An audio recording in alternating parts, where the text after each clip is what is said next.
Vou ler em Hebreus, capítulo 11, o verso 7. Pela fé, Noé, divinamente avisado das coisas que ainda não viam, temeu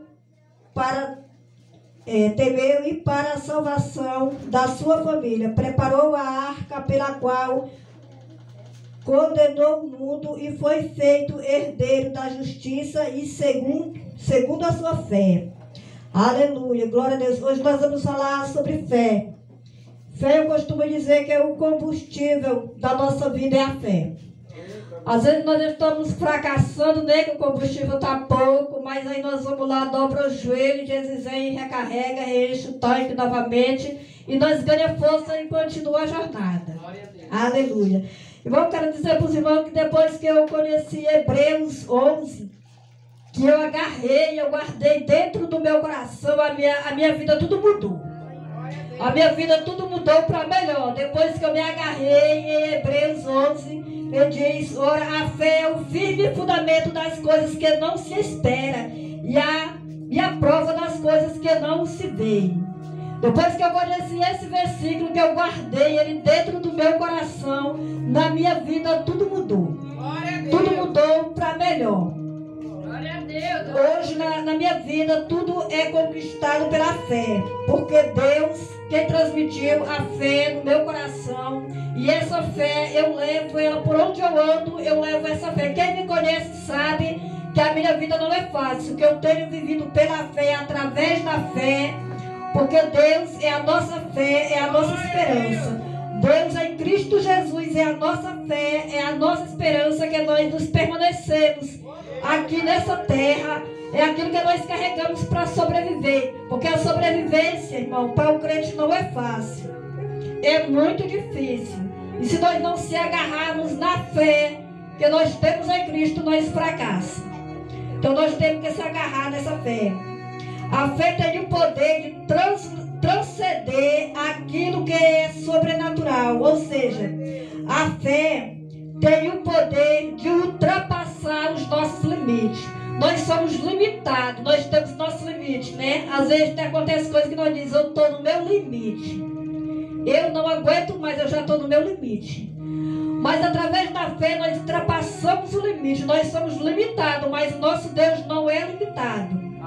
Deus, Ele não conhece limites. O nosso Deus, Ele rompe fronteiras.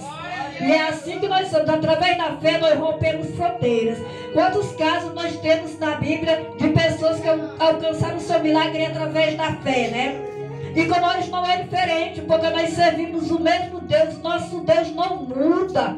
Ele é o mesmo. A nossa fé aqui é pouca, mas o nosso Deus é o mesmo que fez os mesmos milagres no passado, é o mesmo no presente, é o mesmo no futuro. Ele não muda, eu mudo, você muda, mas Deus não muda. Deus é o mesmo, Ele continua sendo Deus.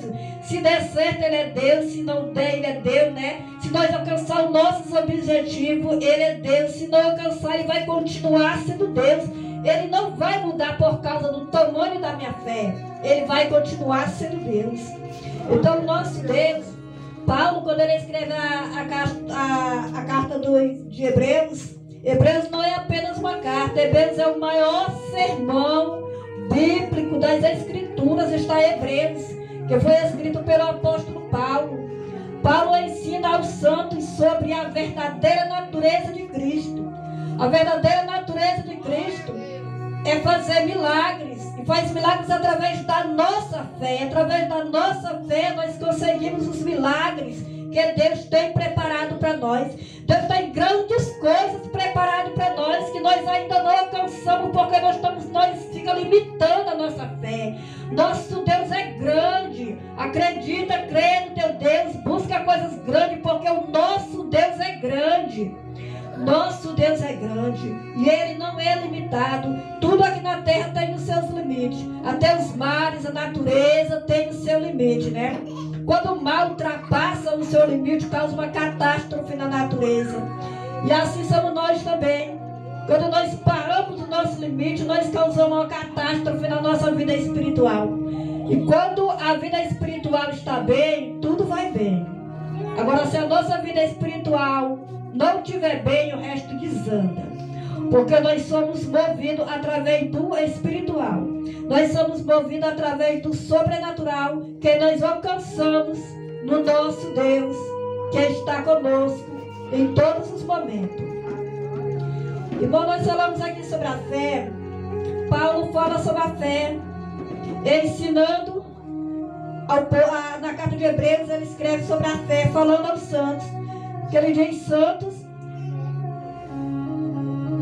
sobre a fé, que é a verdadeira natureza de Cristo Jesus. Aleluia. Eu sempre falo que para Deus fazer milagres não é nada, porque a natureza dele é fazer milagre, ele é milagroso.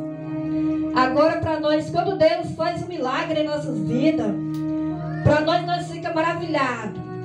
Para nós é algo grande, é algo grandioso, mas para Deus não foi nada, foi apenas, é o natural de Deus. Para mim é o meu natural pegar esse celular e colocar para cá, para mim não foi nada. Assim é para Deus, quando Deus faz um milagre na tua vida, para Ele não é nada. Nós ficamos maravilhados porque nós somos limitados, mas Deus não. Eu sempre falo de um exemplo de um sapinho, que às vezes ele nasce embaixo de uma pedra, e aquele sapinho ele cresce ali embaixo daquela pedra, bebendo alguma água que passa, comendo algum bicho que passa por ali. E o desejo dele é sair dali, daquele lugar. Ele cresce lá embaixo.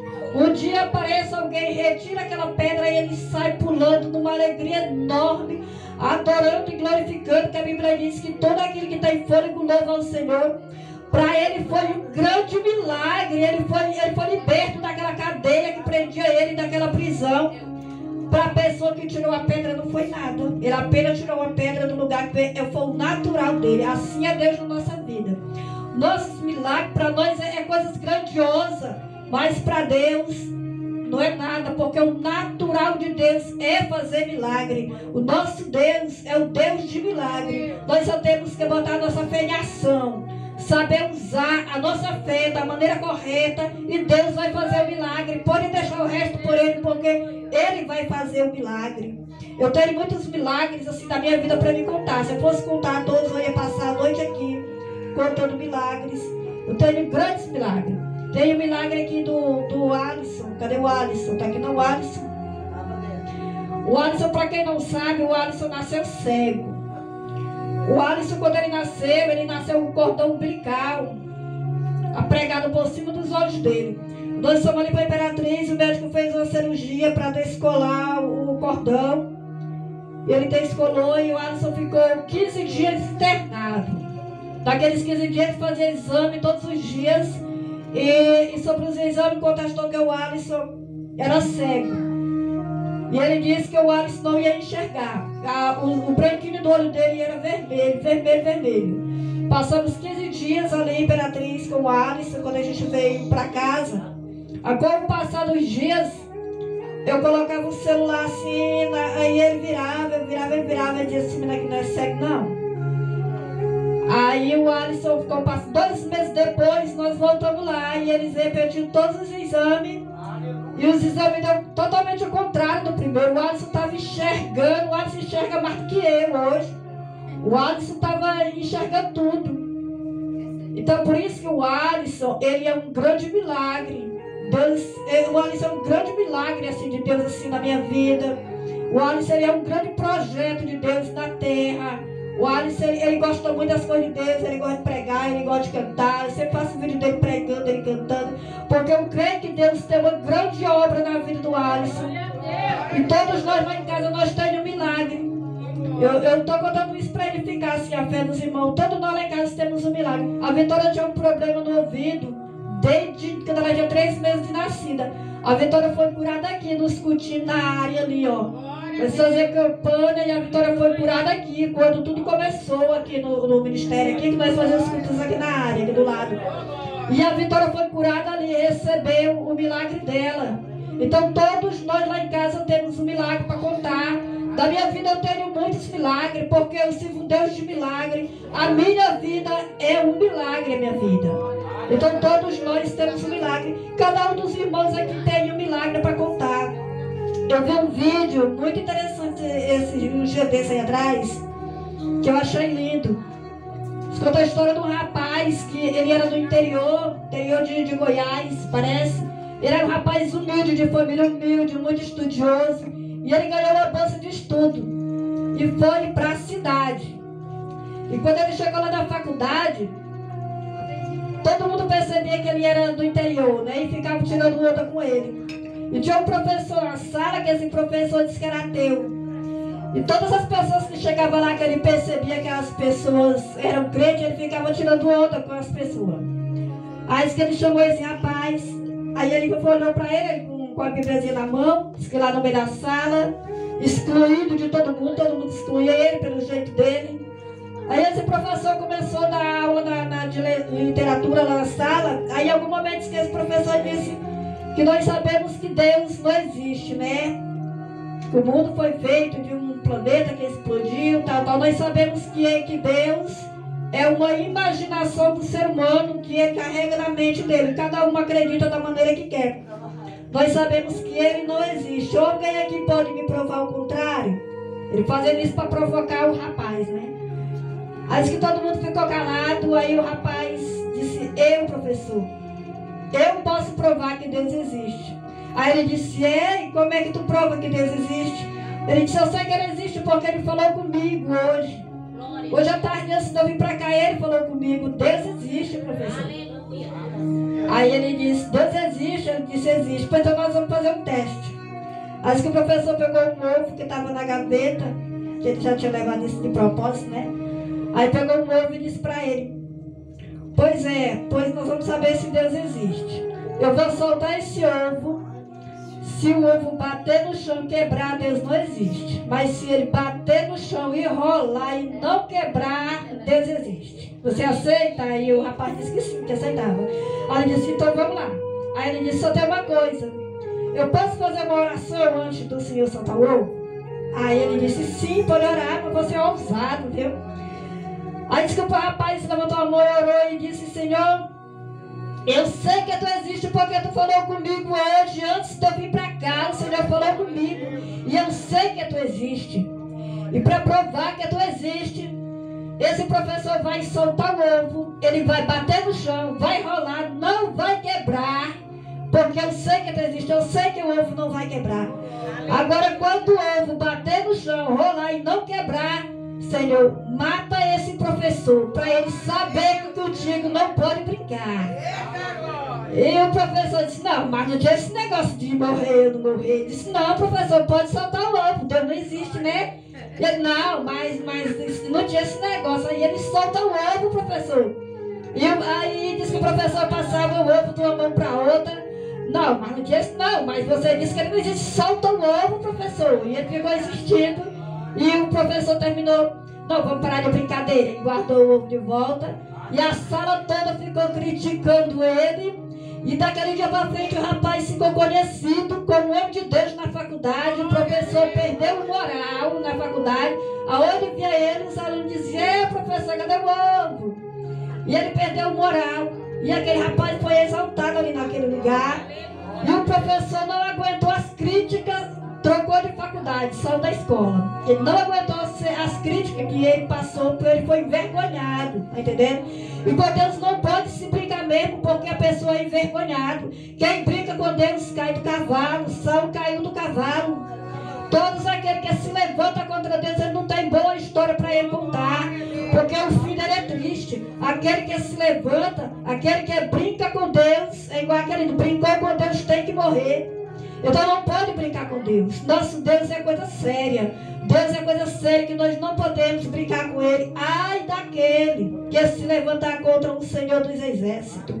Ai daquele. Então, irmão, nessa noite eu venho te falar que o nosso Deus é fiel, é verdadeiro. Se eu for contar cada coisa que Deus já fez na minha vida, eu vou passar a noite aqui falando. Eu tenho contemplado muitos milagres aqui na vida, até dos irmãos aqui da igreja.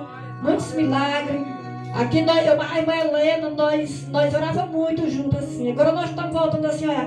Deus fez milagres tremendos, né, irmã Helena? Através de oração, de campanhas assim que nós fazíamos. Milagres grandiosos, coisas que o homem não fazia. Entendeu? Eu cheguei aqui do Eliseu, a irmã Helena me ajudou muito aqui na minha chegada aqui. Cheguei aqui, como se diz por aí, com a mão na frente e outra atrás. Teve momentos na minha vida que eu achava que eu não ia resistir. Que eu dizia, Senhor, eu não vou aguentar, eu não vou suportar. Tá entendendo? E Deus me levantou, Deus me ergueu, Deus me deu força. Hoje eu estou de pé aqui dentro dessa cidade. Eu posso dizer que eu sou conhecida como uma mulher de Deus. Eu construí um império de moral aqui dentro dessa cidade. Coisas que eu não tinha. Deus me levantou. Deus me tirou do monturo. Tá entendendo?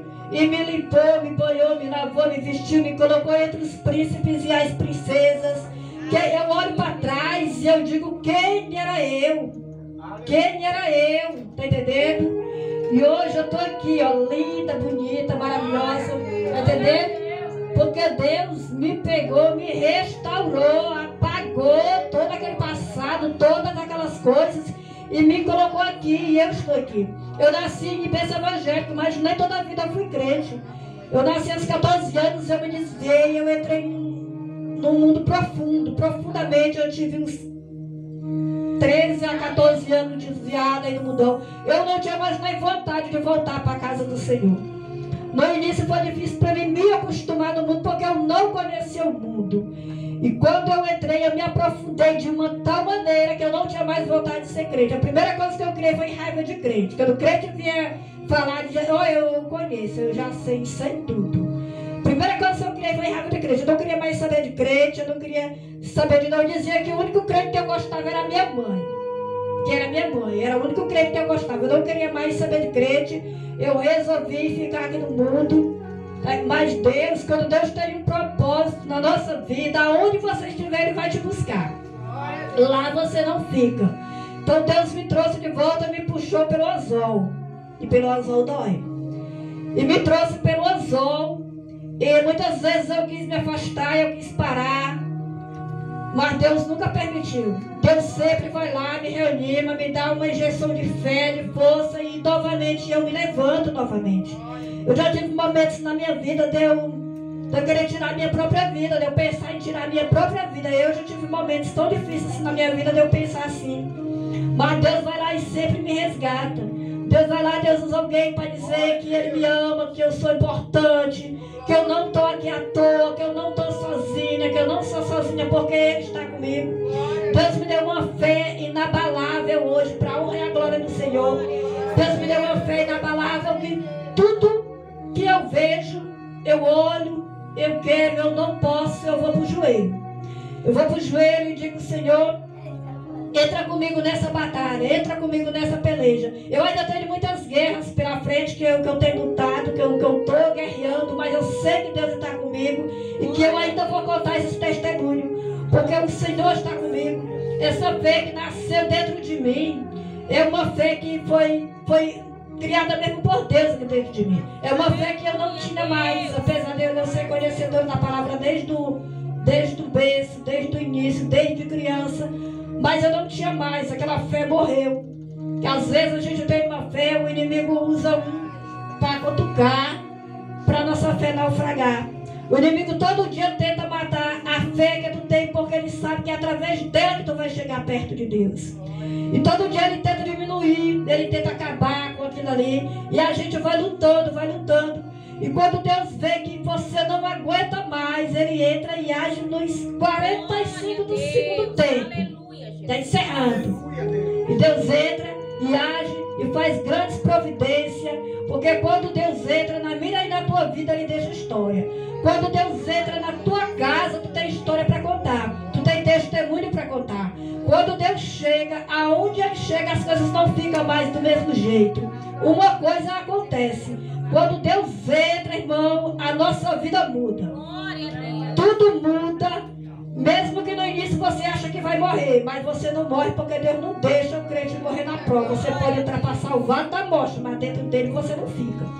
De lá Deus te tira, de lá Deus te resgata e te bota em um alto lugar. Porque Deus fez isso comigo, Deus fez isso na vida de todos que estão aqui.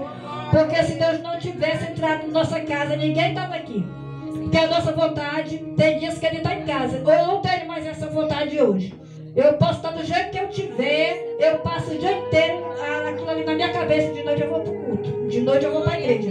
Eu não tenho mais vontade de ficar em casa, eu não tenho, Deus sabe disso. Outro dia eu estava falando Que eu conheço crente que quando escuta a música diz que tem saudade do mundo, que não está lá porque não pode, mas que tem saudade. Eu não sinto saudade das coisas do capeta. Eu tirei o capiroto da minha vida. Eu não sinto saudade das coisas que ele me oferece. Eu não sinto. Eu não vou lhe dizer que eu tenho medo de fracassar a qualquer momento, mas lhe dizer que eu tenho saudade, eu não tenho. Eu sou muito feliz por Deus ter me resgatado, me colocado aqui onde eu estou. Mas saudade eu não tenho. Medo eu tenho de cair. Mas saudade eu não tenho de lá. Deus sabe disso. Deus sabe do meu coração, sabe do que eu estou falando. Então Deus é quem me mantém de pé. Como eu estou falando aqui, essa fé inabalável que eu criei hoje foi o Senhor que me deu. Deus nasceu, essa fé criou dentro de mim, criou raízes, e aqui eu estou agradecendo ao Senhor por isso. Todos os dias eu agradeço, todo dia eu agradeço a Deus por isso. Eu digo, Senhor, obrigado por tu ter me tirado lá de onde eu estava. Senhor, obrigado pelo Senhor ter me resgatado. Obrigado por não ter deixado eu morrer no vale. Obrigado por eu estar aqui, Senhor. Obrigado, muito obrigado. Meu pai dizia que eu não ia dar nada. Meu pai dizia que eu não ia dar nada. Eu tinha que arrumar um homem bem ruim porque eu não ia dar nada. Entendeu? Pois é, mas ele se enganou, tá entendendo? Eu também achei, mas ele se enganou, o diabo se enganou, todo mundo se enganou comigo. Eu surpreendi até o Satanás, surpreendi. Porque eu venci, eu posso dizer que eu sou vencedor, eu posso dizer, eu e minha casa servimos ao Senhor, eu e minha casa somos projeto de Deus, somos projeto do Senhor, e nós estamos na presença do Senhor, porque Deus está conosco, Deus é quem cuida de nós aqui nesse lugar. Glória a Deus. E eu só tenho a agradecer a Deus por tudo que o Senhor tem feito, eu só tenho mesmo a glorificar o nome do Senhor. Então eu estou aqui com essas palavras, eu estou encerrando aqui a minha participação nessa noite, agradecendo a Deus por tudo que o Senhor tem feito. Eu só tenho a agradecer, porque Deus é quem tem me mantido de pé. Até hoje eu posso dizer, até aqui o Senhor me ajudou.